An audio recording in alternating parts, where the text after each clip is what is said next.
Officer ED Davis ഗ്രന്ഥം പരിചയപ്പെടുത്തി. ചങ്ങാതിക്കൂട്ടം പ്രസിഡന്റ് TB സന്തോഷ് കുമാർ അധ്യക്ഷത വഹിച്ചു. Kerala Vision News, Thrissur.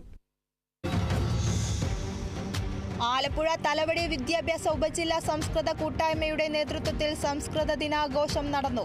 ഗ്രാമപഞ്ചായത്ത് പ്രസിഡന്റ് ഗായത്രി B നായർ ഉദ്ഘാടനം നിർവഹിച്ചു.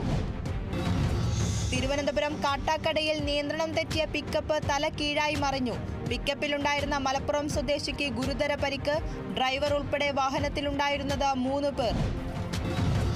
പാർലമെന്റ് തെരഞ്ഞെടുപ്പിൽ വീഡിയോഗ്രഫി ജോലി ചെയ്ത വീഡിയോഗ്രാഫർമാർക്ക് വേതനം അനുവദിക്കാത്തതിലും കരാർ ദുർവ്യാഖ്യാനം ചെയ്ത ഉദ്യോഗസ്ഥ നടപടിക്കുമെതിരെ പ്രതിഷേധം. Kerala photographers and videographers union CITU ജില്ലാ കമ്മിറ്റിയാണ് പ്രതിഷേധവുമായി രംഗത്തെത്തിയത്. തിരുവനന്തപുരം കുടപ്പനക്കുന്ന് ജംഗ്ഷനിൽ നിന്ന് ആരംഭിച്ച പ്രതിഷേധ ധർണ കലക്ട്രേറ്റിൽ സമാപിച്ചു.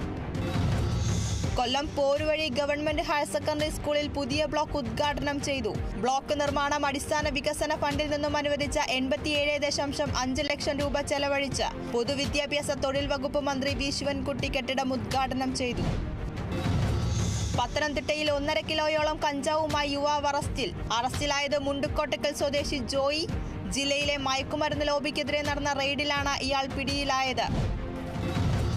ഗുരുവായൂർ ക്ഷേത്രത്തിൽ പുതുതായി നിയമനം ലഭിച്ച സെക്യൂരിറ്റി വിഭാഗം ജീവനക്കാർക്ക് ദേവസ്വം ആഭിമുഖ്യത്തിൽ പരിശീലനം. Chief security officer, assistant security officer തസ്തികയിലേക്ക് നിയമനം ലഭിച്ചവർക്കായിരുന്നു പരിശീലനം.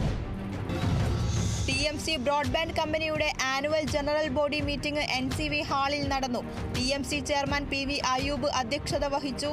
കേബിൾ TV ഉടമകൾക്ക് പുതിയ ഊർജം പകർന്നാണ് മീറ്റിംഗ് സമാപിച്ചത്.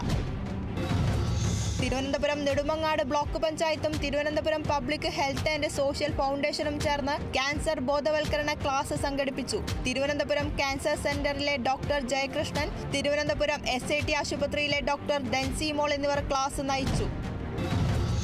തിരുവനന്തപുരം വെളുത്തൂർ നമ്പോർക്കാവ് ഭഗവതി ക്ഷേത്രത്തിലെ നവരാത്രി നൃത്ത സംഗീതോത്സവം ഒക്ടോബർ 3 ആരംഭിക്കും. എല്ലാ ദിവസവും ദേവി ഭാഗവത പാരായണം, സോപാന സംഗീതം, സംഗീതാർച്ചന, തിരുവാതിരക്കളി, നൃത്താർച്ചന എന്നിവ നടക്കും.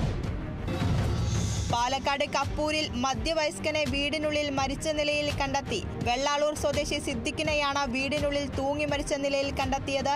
തൃത്താല പോലീസ് സ്ഥലത്തെത്തി മേൽ നടപടികൾ സ്വീകരിച്ചു.